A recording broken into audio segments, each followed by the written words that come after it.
Hello friends, मैं सोनम जैन। आप सभी देख रहे हैं एच जी सोनम चैनल पर आप सभी का स्वागत है।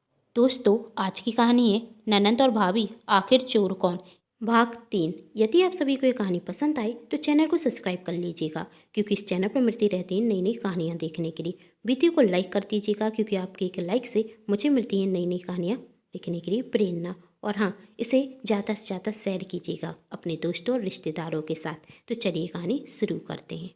कुसुम जी अपनी बहू और बेटी से कहती, अब तुम दोनों के सॉरी कहने से क्या होगा, नौकरानी ने तो चोरी कर ली ना, और तुम दोनों एक दूसरे पर ही शक करती रह गई। तभी कुसुम जी की बहू निशा कहती, मम्मी जी अब तो हमें पता चल गया ही ना कि चोरी नौकरानी ने की है, तो हम उसे पकड़ लेते हैं। तभी कुसुम जी कहती हैं, जैसे हम नौकरानी से कहेंगे कि चोरी तुमने की है तो वही मान जाएगी और कहेगी हाँ चोरी मैंने की है, बहुत शातिर औरत है वह, कोई ना कोई बहाना बनाकर बच जाएगी। उसे तो सबूत के साथ ही पकड़ना होगा। तभी पल्लवी कहती, फिर अब हम क्या करें। कुसुम जी कहती, सोचने दो कुछ। तभी पल्लवी कहती, हाँ माँ आप भी सोचिए और हम दोनों भी सोचते हैं। तभी कुसुम जी ने कहा, तुम दोनों तो रहने ही दो। यदि तुम दोनों में अकड़ होती तो वह नौकरानी तुम दोनों को मूर्ख बनाकर पैसे देकर तो जाती नहीं, और चोरी करने की उसमें हिम्मत भी नहीं होती। तभी पल्लवी कहती, माँ कह तो रहे हैं गलती हो गई। निशा भी कहती, हाँ मम्मी जी गलती हो गई, अब माफ़ भी कर दीजिए। कुसुम जी कहती, ठीक है, अब जो मैं कह रही हूँ तुम दोनों वही करना। क्या, पल्लवी ने पूछा। कुसुम जी दोनों को बता देती हैं उन्हें क्या करना है। अब ऐसा भी क्या सोचा था कुसुम जी ने कि नौकरानी खुद कहेगी कि चोर वही है। चलिए देखते हैं। दूसरे दिन नौकरानी फिर घर में आती और निशा से कहती, भाभी जी पता चला चोरी किसने की है। निशा कहती, हाँ पता है, मेरे सामने ही चोर है। नौकरानी घबरा कर कहती, कौन है, आप किसकी बात कर रही हैं। निशा मन में सोचती, इतनी भूरी बन रही है जैसे कुछ जानती ही नहीं। मेरी और मेरी ननंद की लड़ाई कराती और हम दोनों से ही पैसे लेती रही और घर में चोरी तक कर रही इसने। और नौकरानी से कहती, और कौन, मेरी ननंद मेरी आंखों के सामने ही तो रहती है और उससे कुछ कह भी नहीं सकती।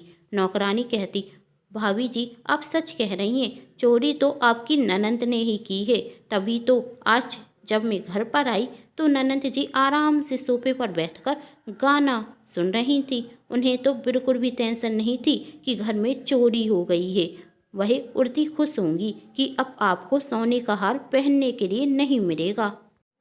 तभी निशा कहती, होने दो, जितनी देर हो ना हो मेरी ननंद को खुश, थोड़ी देर में खुशियों पर पानी फिर जाएगा। अभी मम्मी जी एक और नया सोने का हार लेने के लिए बाजार गई हैं मेरे लिए।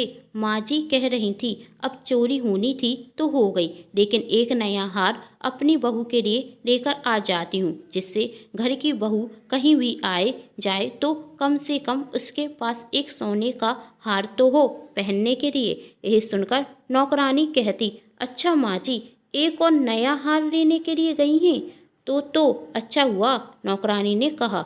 निशा कहती, हाँ अच्छा तो हुआ, लेकिन मेरी ननंद को जब पता चलेगा तो बहुत दुखी होंगी। हाँ वही तो है, नौकरानी ने कहा। कहती, अच्छा भाभी जी आपके कमरे की तो सफाई हो गई, तो अब मैं जाती हूँ। फिर थोड़ी देर में कहती है, वैसे मुझे आपसे छोटी सी मदद चाहिए थी। निशा ने कहा, कैसी मदद। नौकरानी कहती, वही मुझे 500 रुपये चाहिए थे, बेटी का कल जन्मदिन है, सोच रही थी उसके लिए फ्रॉक ले लूं। निशा कहती है, बस 500 रुपये, 500 रुपये लेने के लिए इतना क्या सोचना, रे रख रे, बेटी के लिए एक अच्छी फ्रॉक ले लेना। नौकरानी कहती, जी भाभी जी, और मन में सोचती, अच्छा है ननद और भाभी में लड़ाई कराओ और पैसे कमाओ। और निशा मन में सोचती, बस आज का दिन और मेरे जितने पैसे देने हैं ले ले, कर तक तेरी असलियत सबको पता चल जाएगी। नौकरानी पल्लवी के कमरे में जाती और कहती, कहा था ना दीदी मैंने कि चोरी तो आपकी भाभी ने ही की है, तभी तो वह बहुत खुश हैं। अभी कमरे में गई थी ना तो मोबाइल पर गाना सुन रही थी, उन्हें तो कोई फर्क नहीं पड़ता कि घर में चोरी हो गई है, और आप देखो कितनी परेशान है। तभी पल्लवी कहती, हाँ चोर तो आंखों के सामने है, लेकिन माँ की वजह से मजबूर हूँ, वरना अभी तक तो उसकी बोलती बंद कर देती। नौकरानी घबराते हुए कहती, आप किसके बारे में कह रही हैं? पल्लवी कहती, और किसके बारे में? भाभी के बारे में। वही तो रहती हैं दिन भर मेरी आंखों के सामने और बकर बकर करती रहती हैं। बस माँ की इजाज़त नहीं है। अभी तक तो बोलती बंद कर देती चोर की। और पल्लवी नौकरानी से पूछती, तुझे क्या लगा किसके बारे में कह रही थी मैं? नौकरानी कहती, अरे वही तो मैं समझ गई थी कि आप भाभी जी के बारे में कह रही हैं। आखिर चोरी भी तो उन्होंने ही की है, लेकिन माँ जी हैं कि उन्हें दूध की धुरी समझती हैं। तभी पल्लवी ने कहा, तू सच कह रही है, माँ तो भाभी पर कोई शक नहीं करती। और देख, भाभी के लिए एक नया हाल लेने के लिए चली गई। तभी नौकरानी कहती, अच्छा माँ जी सच में हाल लेने के लिए गई हैं? पल्लवी कहती, हाँ गई हैं। तुझे कैसे पता? नौकरानी, अरे वही तो निशा भाभी कह रही थी कि माँ जी सोने का हाल लेने के लिए गई हैं। यह सुनकर तो दीदी को बहुत बुरा लगा, चेहरा एकदम लाल हो गया था और कहती, दीदी जी ध्यान रखना, कहीं जैसे पहले भाभी ने हार चुरा लिया था वैसे ही फिर से ना चुरा लें। तभी पल्लवी कहती, चोरों का क्या है, एक बार करेंगे चोरी तो दूसरी बार कर लेंगे, लेकिन इस बार तो मैं भाभी पर पैनी नजर रखूंगी। नौकरानी कहती, हाँ दीदी जी अपनी पैनी नजर रखना भाभी पर, जिसकी जो आदत है वह कहाँ जाएगी। एक बार चोरी कर ली, अब दोबारा जरूर करेंगी। अच्छा मेरा काम तो हो गया, मैं तो जाती हूँ। बस वही आपसे छोटी सी मदद चाहिए थी। कैसी मदद? पल्लवी ने कहा, वही कल बेटी का जन्मदिन है तो सोच रही थी उसे नई फ्रॉक लाकर दे दूँ, बस 500 रुपये दे दीजिए। पल्लवी कहती, बस 500 रुपये? तू तो 1000 ले जा, और 1000 रुपये नौकरानी को दे देती। नौकरानी जाने रखती। तभी कुसुम जी घर पर आकर अपनी बहू और बेटी को बुलाती और कहती, देखो बहू, देखो बेटी, यह नया हाल लेकर आई हूँ, सोने का कैसा लग रहा है? नौकरानी भी दूर खड़ी खड़ी देख रही थी और सोच रही थी, अब तो इसे भी चोरी करना पड़ेगा। वैसे भी मुझ पर कौन शक करेगा? ननंद भाभी पर और भाभी ननंद पर शक करेंगी, और इस बुढ़िया में इतनी अकड़ कहाँ कि यह मुझ पर शक करे। आज जाती हूँ, कर जरूर चुरा लूंगी यह नया हार। सोचते हुए नौकरानी घर के बाहर चली जाती और कुसुम जी अपनी बहू और बेटी से कहती, जैसा जैसा मैंने कहा था वैसा ही वैसा तुम दोनों ने किया ना? पल्लवी कहती, हाँ माँ, मैंने नौकरानी को अच्छे से बता दिया कि आप एक सोने का हाल लेने जा रही हैं। निशा कहती, हाँ मैंने भी नौकरानी को बता दिया कि आप सोने का हार लेने के लिए जा रही हैं, और मुझे शक है कि मेरी ननद उस हार को भी चुराएगी। तभी पल्लवी कहती, हाँ भाभी, मैंने भी उसे यकीन दिला दिया कि मुझे विश्वास है कि चोरी आपने ही की है। अब देखना वह चोरी करेगी और रंगे हाथ पकड़ी जाएगी। तभी कुसुम जी कहती, चलो ठीक है, एक काम तो तुम दोनों ने ढंग से किया, अब देखती हूँ कर यह नौकरानी क्या करती है। तभी पल्लवी कहती, माँ आपको पूरा विश्वास है कि नौकरानी इस हार को चुराएगी? कुसुम जी कहती, जरूर चुराएगी, आखिर आदत कहाँ जाएगी। अब कुसुम जी, निशा और पल्लवी को दूसरे दिन का इंतजार था, और दूसरे दिन नौकरानी घर पर आती। तभी पल्लवी नौकरानी से कहती कि तुम पहले मेरे कमरे की सफाई करना। तभी निशा कहती, नहीं, सफाई तो पहले मेरे कमरे की ही होगी। और नौकरानी से कहती, जाओ मेरे कमरे में जाकर सफाई करो। दोनों में बहसबाजी होने लगी। तभी कुसुम जी आती और कहती, तुम दोनों शांत हो जाओ। और नौकरानी से कहती, तुम जाकर मेरे कमरे की सफाई करो। नौकरानी भी कहती, जी माँ जी। और अपनी बहू और बेटी से कहती, तुम दोनों अपने कमरे में जाओ, मुझे मार्केट में कुछ काम है, मैं थोड़ी देर में आती हूँ, और तुम दोनों डरना बिल्कुल मत, ठीक है, कहकर वहाँ से चली जाती। निशा और पल्लवी भी अपने कमरे में चली जाती। और नौकरानी सोचती, इससे अच्छा मौका तो हो ही नहीं सकता चोरी करने का। वह बुढ़िया घर पर नहीं है और यह दोनों अपने कमरे में हैं। और नौकरानी सफाई करने के बहाने माँ जी के कमरे में जाती और जाकर उनकी तिजोरी खोलने लगती। तभी पीछे से माँ जी, निशा और पल्लवी आती और कुसुम जी अपनी नौकरानी से कहती, क्या हुआ, ताला नहीं खुल रहा है, चाबी दूं क्या? नौकरानी कहती, माँ जी आप मार्केट से कब आ गई? कुसुम जी कहती, जब तू चोरी कर रही थी तब। नौकरानी कहती, नहीं नहीं, मैं थोड़ी ना चोरी कर रही थी। अरे दीदी, आप कुछ कहती क्यों नहीं? भाभी जी आप ही कुछ बोलिए, मैं और चोरी कैसे कर सकती हूँ? माँ जी आपको कोई गलतफहमी हुई है। तभी पल्लवी कहती, तो चोरी किसने की है? मैंने। नौकरानी कहती, नहीं दीदी, आप अपने ही घर में चोरी क्यों करेंगी? अच्छा, लेकिन भाभी से तो तुम यही कहती हो कि चोर मैं हूँ, है ना भाभी? तभी निशा कहती, हाँ दीदी, मुझसे यही कहती है कि चोर आप हैं, और आपसे कहती होगी कि चोर मैं हूँ। हाँ, पल्लवी ने कहा।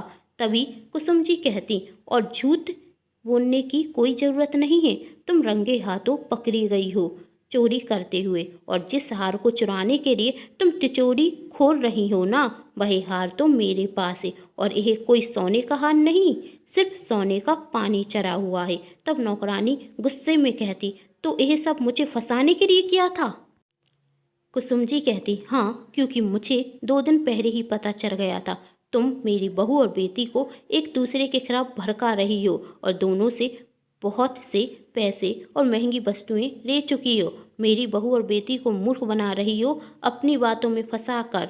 तो मैंने भी सोचा, अब बातों में फंसाकर मैं तुम्हें रंगे हाथों पकड़ लूँगी चोरी करते हुए, जिसके बाद तुम कभी भी झूठ तो कह नहीं पाओगी कि चोरी तुमने नहीं की है। नौकरानी भी चिल्ला कर कहती, हाँ हाँ, चोरी मैंने की है, आपकी बहू और बेटी दोनों ही मूर्ख हैं, बहुत जल्दी मेरी बातों में आ गई, और दोनों को मूर्ख बनाकर मैंने दोनों से बहुत पैसे ले लिए, और फिर मुझे लगा कि चोरी करना भी आसान होगा, और मैंने आसानी से चोरी भी कर ली।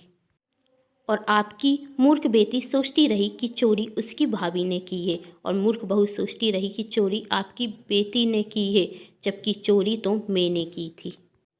और नौकरानी बताती है, जिस तरह मैंने आपकी बेटी और बहू में लड़ाई कराई है ना, उसी तरह मैं और घरों में भी सास की बहू से, बहू की सास से, देवरानी जेठानी में और ननंद भाभी में लड़ाई कराती रहती हूँ। वही आपस में लड़ती रहती हैं और मुझे पैसे मिलते हैं। मेरा तो काम ही है लड़ाई कराओ और पैसे कमाओ। वो क्या है ना, मैं लोगों को मूर्ख बहुत अच्छे से बना देती हूँ, या सच कहूँ तो मूर्ख बनाना बहुत आसान होता है, क्योंकि अपनों से ज़्यादा लोग दूसरों पर विश्वास करते हैं, और मेरी मीठी मीठी बातों में तो अक्सर लोग आ ही जाते हैं। और हाँ, यदि कभी पकड़ी भी जाती हूँ तो ज़्यादा से ज़्यादा मुझे उस जगह से, नौकरी से निकाल देते हैं, उससे भी मुझे कोई फ़र्क नहीं पड़ता। कहीं दूसरी जगह मुझे आसानी से नौकरी मिल जाती है, जैसे कि माँ जी, आपने मुझे रख लिया था मेरी मीठी मीठी बातों में आकर, बिना पता लगाए कि मैं कहाँ की हूँ और कैसी हूँ। मैंने एक दूसरे में लड़ाई कराकर तो खूब पैसे कमाए। इस बार मैंने सोचा कि चोरी करती हूँ, छोटे छोटे पैसे लेने से क्या फ़ायदा, इसलिए मैंने आपकी तिजोरी में से सोने का हार चुरा लिया। सोचा एक बार हाथ मारती हूँ, लेकिन मेरी बुरी किस्मत, आपको मुझ पर संदेह हो गया, वरना इन दोनों मूर्ख ननंद और भाभी को कभी भी मुझ पर संदेह होता ही नहीं, और मैं कभी भी फंसती ही नहीं। तभी कुसुम जी कहती हैं, जब इंसान के पाप का घड़ा भर जाता है ना, तो वही फूट जाता है। अब तुम्हें तुम्हारे किए की सज़ा जरूर मिलेगी। और नौकरानी को उसके किए की सज़ा मिलती, और कुसुम जी को अपना हार वापस मिल जाता, और निशा और पल्लवी को एक सीख मिलती है कि दूसरों की बातों में आकर हमें आपस में लड़ाई नहीं करना चाहिए। यदि मन में कोई मनमुटाव हो तो उसे आपस में बात कर कर सुलझा लेना चाहिए। निशा को अपनी गलती का एहसास होता है, इसलिए वह अपनी ननंद पल्लवी से माफ़ी मांगती। पल्लवी को भी अपनी गलती का एहसास था, इसलिए वह अपनी भाभी से माफ़ी मांगती है, और अब दोनों ननंद भाभी आपस में प्यार से रहती हैं। और कुसुम जी खुश थी कि उनकी बहू और बेटी पहले की तरह खुशी खुशी रह रही थी। ये कहानी आप सभी को पसंद आई हो ना, तो शेयर करना बिल्कुल मत भूलिएगा, जिससे यह वीडियो ज़्यादा से ज़्यादा लोगों तक जा सके। और वीडियो को लाइक भी कर दीजिएगा, और चैनल को सब्सक्राइब करना बिल्कुल नहीं भूलिएगा, क्योंकि इस चैनल पर मिलती रहती आप सभी को नई नई कहानियाँ देखने के लिए। तो थैंक्स फॉर वॉचिंग।